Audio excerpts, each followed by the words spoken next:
Welcome to the Influential Personal Brand Podcast. This is the place where we help mission-driven messengers just like you learn how to build and monetize your personal brand. My name is Rory Vaden, and I'm the co-founder of Brand Builders Group, a Hall of Fame speaker, and New York Times bestselling author. And this show is to help experts learn how to become more wealthy and well-known. I know you're going to love it. Thanks for being here. Let's get started.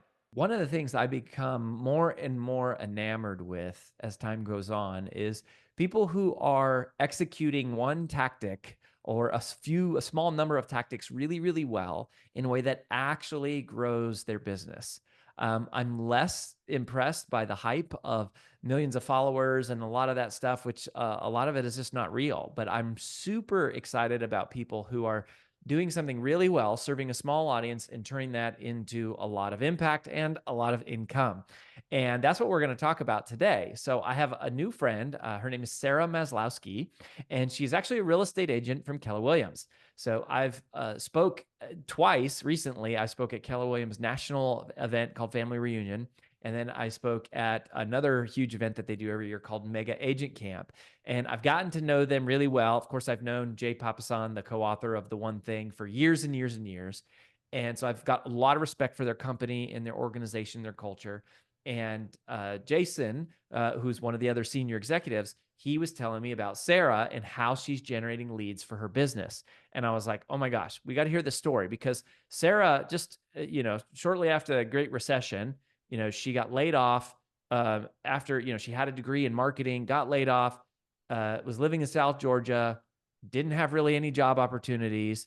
She found a job as a teacher and, spent 7 years as like a special ed teacher, and then was moving around with her husband. And then in 2018, she got into real estate and she got licensed. And here's what's super impressive. She became a millionaire real estate agent in just 5 years. 5 years. And how is she doing that? She's doing it through YouTube. 80% of her business has up to 80% has been coming from YouTube, from her YouTube channel. And she doesn't have millions and millions of subscribers. She's got a dedicated audience serving a very specific niche. And so when I heard this, I was like, we've got to have Sarah on to talk about this. So Sarah, welcome to the show. Thank you. Thank you so much for having me. So was all that accurate backstory? 100% accurate. Yes. Okay. And then, so you got into real estate, and how did you get into YouTube for real estate? Like what was it that made you go, oh, I think I'll start using a YouTube channel to drive leads? Because, it's a professional service. And I think there's a lot of people, we have a lot of clientele who are doctors and lawyers and chiropractors and CPAs.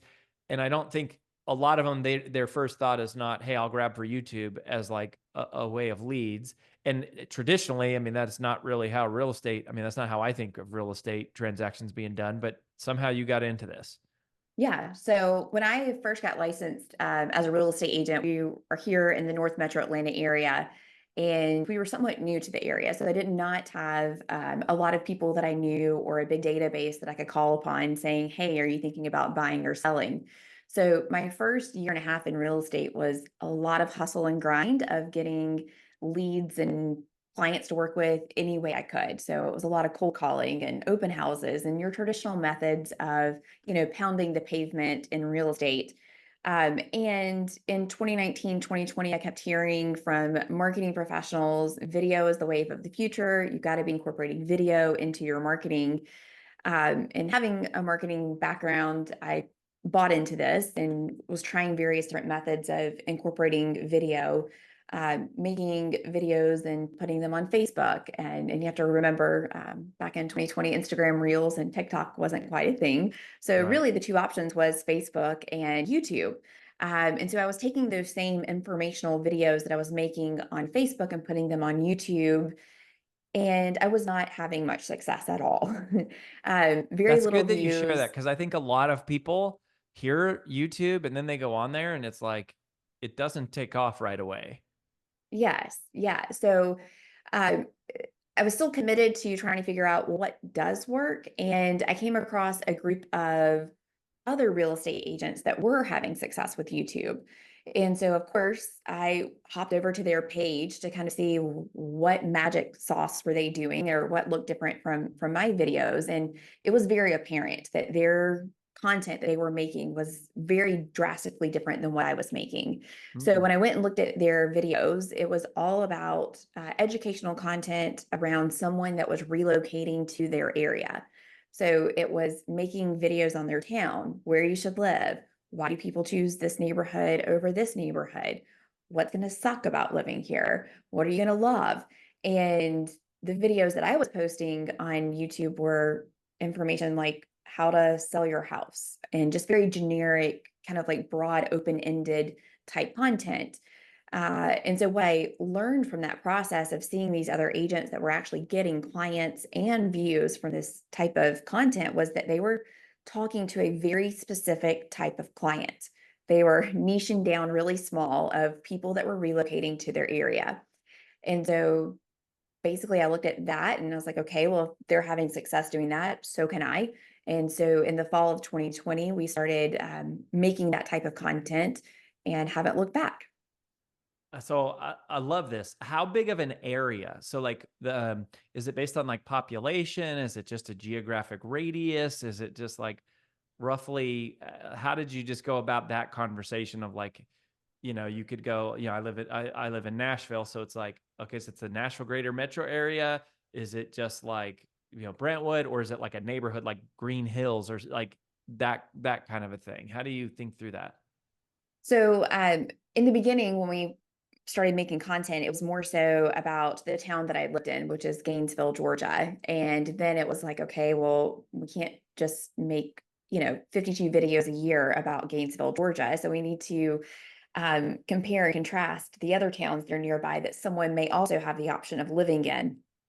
So we started branching out and covering other towns. And then within those towns, you have certain neighborhoods that people like to be in. So some content videos are niched down a little bit more to, master planned communities or golf course communities, Hmm. so that you're kind of appealing to a broader audience, although still staying within a niche. And another way that we started making content as well was that as people were watching our videos and then reaching out to us, we started getting more retirees asking about retirement communities. And so then it's like, okay, well, that's another topic that we can make content on is around the retirement communities in our area. And so we started making content to serve that type of audience. And I think you said something really great at the beginning of this, which is uh, as business owners trying to do social media, we can get really caught up in these vanity metrics of how many views are we getting, how many people are following us. But at the end of the day, if those views and those people following us aren't translating into actual sales, it's just for our own ego. And at the beginning, when we were making content, those subscriber counts and view counts were really low. But we were getting phone calls from people saying, hey, I just watched your video and we're thinking about making a move to area. We want you to Mm. help us.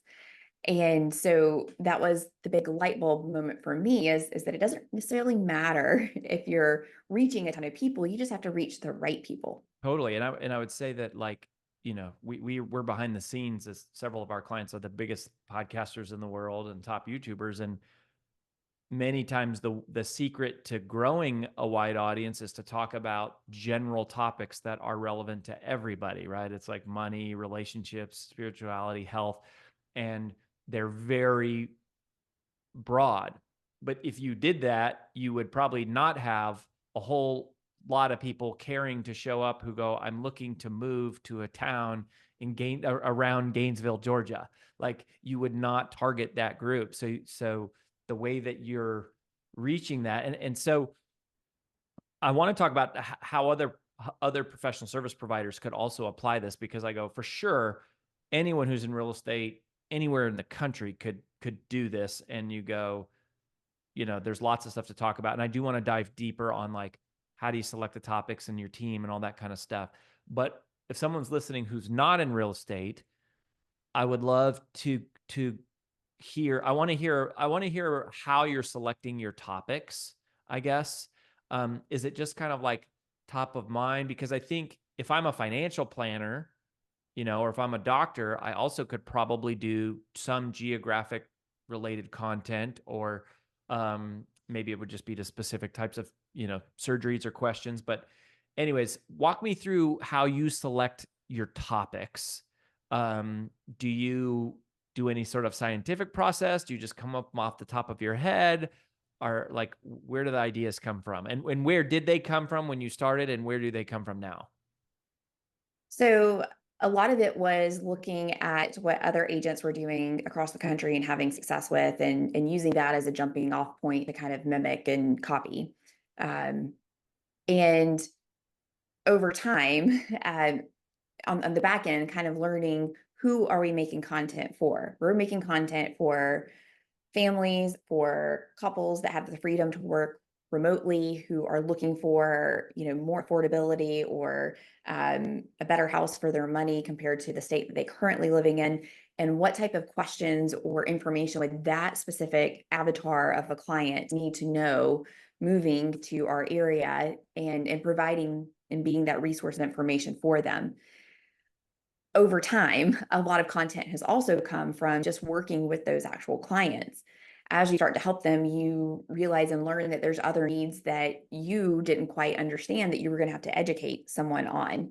So, for example, we have a lot of basement houses here in North Georgia. Well, basements here in North Georgia are very different than basements in the North or in the Midwest.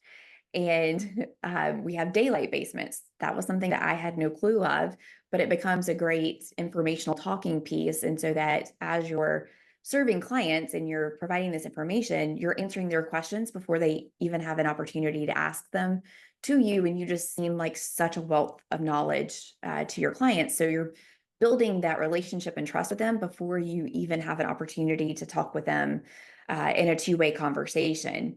And I think to translate this type of content into other professions, I think people are missing out if you're not providing and being that resource to answer the questions that your most common type of client or the people that you want to serve have.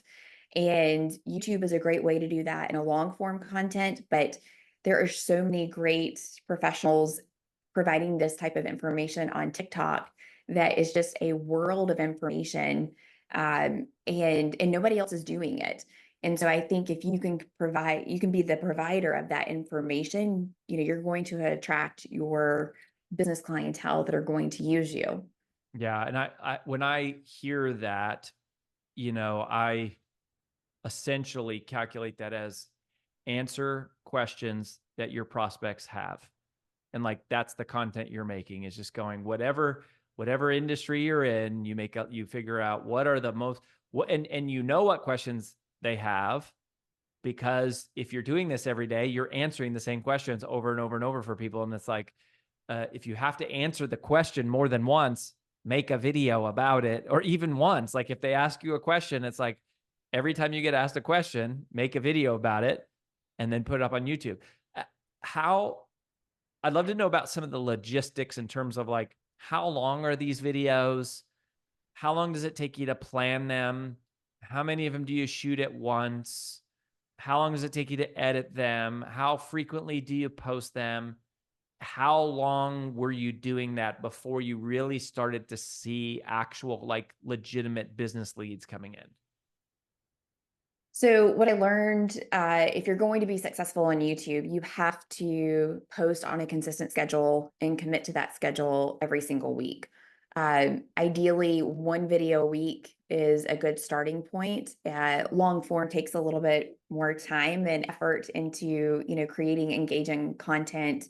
So one video a week, post at the same time every single week. You can schedule that on the back end, so you don't have to be like at your computer on a Sunday at 5 o'clock hitting publish.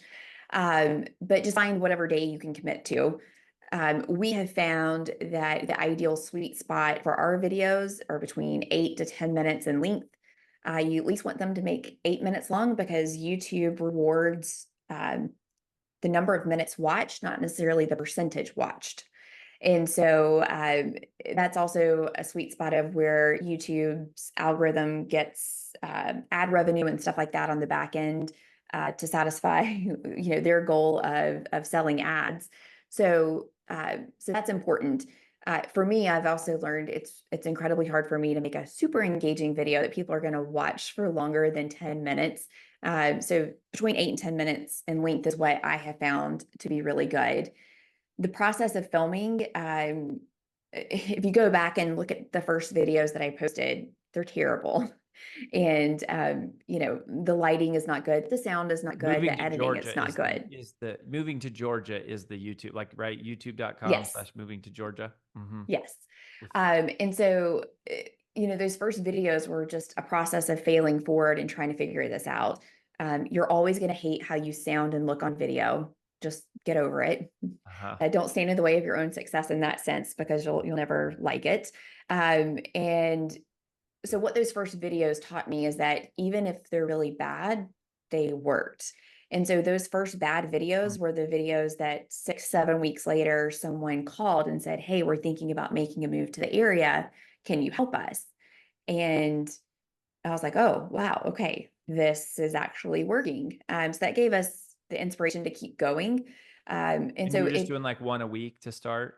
one a week, and watching those videos like a hawk to see how many people were watching. And it was very disappointing and discouraging, because at the time, some of those videos only had like 18 views. And but you have to keep putting out content, and you have to keep going in order to teach the algorithm that you're a channel that they can trust to push out the content. Because ultimately with YouTube, you're going to have people that search for your content, but then you're also going to show up to people who are acting in a similar way that the algorithm is learning that might be a good viewer for your content. And so by putting out regular content, it serves the algorithm and what they want to do. So over time, I learned that I'm a real estate agent. I'm not an editor, and my time is not best spent trying to figure out how to edit a video. Yeah. So So tell me about this, because this is a place where people get hung up. yeah. Like, and also I'd want to know, like, how did you shoot it? Were you shooting it on your phone? Were you using something else? And then, like, what's a little bit of that process for where it goes from the recording, and then how it actually, the steps to get it on YouTube? So I found out that a lot of YouTube creators use their iPhone, and I had one of those. That didn't require me to go out and buy anything new, other than like a tripod, a good external microphone, and some lighting. And so that was the three pieces of equipment that I needed in order to get started. And so I, filmed in that terrible background that you can see in the first videos on my channel. Over time, I learned, like, oh, we should probably try to make a little bit better lighting in the background. But those things came with time, after learning, failing your way forward, right? So after learning that I'm not an editor, I found an editor that is essentially virtual. We upload the video into a Google Drive link and send it off to him, along with some supporting clips that we want to go along with it. You can use third-party websites to get video stock footage, or you can provide your own. Again, it's like one of those things, you can't really overthink it a whole lot, even though you're going to want to overthink it a ton. But it's just more important to get a finished product out there and get going. So we send it off to our editor. He edits it, gets it back to us. And my rule of thumb is that once it's like 90% good, we go with it. Because I don't want to spend hours going back and forth, perfecting something when, I need to be doing other things. So the expectation is that our editor is going to learn from that feedback and make the next video even better. So How'd you eventually find the we're to editor? um, through word of mouth, but also through websites that offer virtual video editing services. And you're not going to get it right the first time, usually, with the editor that you pick. And uh, again, it's like one of those things where you have to fail forward and say, okay, well, we use this person for a couple of months. I now know what I'm looking for, and let's go try to find, somebody else to do that. And are these websites that are like Upwork or Fiverr or LinkedIn, just like that kind Yeah. of thing? Like, you just post in a, or a Top Toll is another one that you just post a job description and people start Yeah. submitting, and then you're reviewing their portfolio? Yep. That's one way. There's also using virtual assistants in the Philippines, onlinejobs.ph is a great website where there's tons of talented editors overseas that can do a lot of great work. There are video editing companies that you can pay a flat fee to per month, and they'll, edit however many videos you can give them during that time period. So there's lots of different great websites, and you just have to keep trying one. You might have a great local person that you can hire, or a teenager or college student that's really well skilled in this. It just needs to not be you doing the editing. Uh-huh, for sure. And then once you post the video, is there anything other that you really focus on in terms of like optimizing like the captions or the thumbnails or the titles? Is there like a lot that you do with that, or just a little bit of thought into it? Or like how important is the, because it's like you finally get around to like, okay, I recorded this video and now I got to have someone edit it. And then you're like scheduling it, but then you're like, now I got to think through the title and the thumbnail and the captions. Is that stuff pretty important, or like not really that big a deal? So the title and thumbnail are way more important than what you think. And there's just a few basic things to know about that. Your thumbnail is like the book cover of your video. And so oftentimes that's the first thing that someone's seeing. And so if your thumbnail and your title aren't catchy enough, then you could have the greatest content in the world. But if someone's not clicking on it to even get to your content, they're never watching you. So you do want to spend some time and effort on the thumbnail and title. A good thumbnail usually has no more than 3 to 4 elements. The words, if you're going to have words on your thumbnail, it needs to complement the title, but not repeat the title. That's oftentimes a mistake I see a lot of people make, is that they just take whatever the title and put it on the thumbnail. So you want to have kind of like complementary goods there. And the title, at least for me, I don't feel like I'm a very clickbaity or salesy type personality.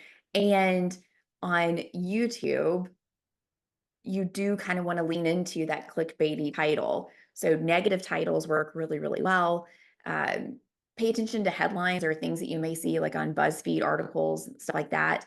Those types of headlines translate really well into those, and to deliver what you want, the message that you want to deliver. And that thumbnail and title just kind of gets them in the door. Yeah. So basically you're just like paying attention to headlines, and you have to play a little bit of that headline game. That's a good tip too, about the like not repeating the title. I see people do a lot of that, which is interesting because you go, I have these two pieces of digital real estate to use. Like I might as well use both of them to communicate a different message. Um, and then in terms of the leads, okay, so let's say you do all this stuff. Where do you point people to come back to you? Do you put it in the video itself? Do you do it at the end of the video? Do you like stop the video and interrupt and tell people to go to your website? Do you like put it in the video notes or the captions or whatever? Like, where do you actually make that call to action? And then like, what is the call to action that you make? So the call to action is very simple. It's, if you're thinking about making a move and, I would love to be a real estate agent, you can find that information below this video. Click the link. And so that link takes them to scheduling essentially like a discovery phone call with our team. And you want to make it very, very easy and simple, and not, overcomplicate with a bunch of offers or lead magnets. One thing that I've learned is you don't want to put any phone numbers or anything like hard copy edited into your video. And the reason is that, these videos are going to live out there forever. So your branding may change, your phone number may change. So you can always go back and edit the description of videos, but you can never go back and actually edit the video itself on YouTube. So you always want to make sure that you're doing that call to action and pointing them to the description of the video. Another unique thing about YouTube is that you can put a pinned comment underneath all of your videos as well, so that it's always the first comment that people see. So we often kind of repeat our call to action or how someone can get in contact with us there as well. Mhm. Yeah, that's a great tip, and we do that on Instagram as well. Like just make the first comment and make it a call to action, then pin it, because Yeah. so that people always see that. I love that. Sarah, this has been so powerful. This is so cool to hear this. I mean, I think it really is in some ways it's very simple. I mean, you're just, make a question, answer a question, post a video, have someone edit it. I think a lot of it is people have this fear of, how I look on camera and will this ever work? And I don't want to be like, I don't want to feel silly, or I don't want to not like the way I look, etc. But this is so powerful just to have your story of like, look, you do this, you do it consistently. And then, if you're doing it right, it starts to work. How many months do you think you start to usually see some results from this? So I've had other agents and other practitioners do this, and they have success in as little as a few weeks. And then, for some, it also takes months. The one great thing though is that you're creating this evergreen content that is there, and people are watching during all hours of the day, all hours of the night, and it's free. It's not something that you're, essentially paying for or running ads behind. And there's no greater marketing tool that can do that for you and help provide information to potential clients while you're out doing other things. And just to touch on not liking yourself on camera and that sort of thing, one of the things that was very inspiring to me whenever I started this was seeing the other types of people that were having success with this. They were from all walks of life, all different types of personalities, all different looks and Mm, ages and camera personas and how they showed up. And some were very boring. And that was really though encouraging because I was like, oh, well, if it's working for that person, I know I can at least match that energy on camera and I can be that. So that was super encouraging for me. And I, I see all kinds of people having success with this. yeah. Yeah. It's really cool. You're being useful to people, and automating trust, as we like to say, is just, they're sitting there learning from you going, well, who are they going to call? I mean, they're going to call the person they've been like watching your videos and you've been adding value to their life. I love it. So where do you want people to go if they want to like link up with you or learn more about what you're doing? I know that we'll link to the actual YouTube channel itself just so people can get a sense of what you're doing. Moving to Georgia is again the handle for YouTube. But anywhere else you'd point people? Yeah, if you want to connect on Instagram, my name is Sarah Maslowski. That's my handle over there. And I look forward to connecting and sharing more. Awesome. Well, thanks for this, Sarah. This was super generous and tactical and practical and actionable. So we're so grateful for you, and keep helping people, and we hope that keeps driving your business. So thank you so much. Thank you.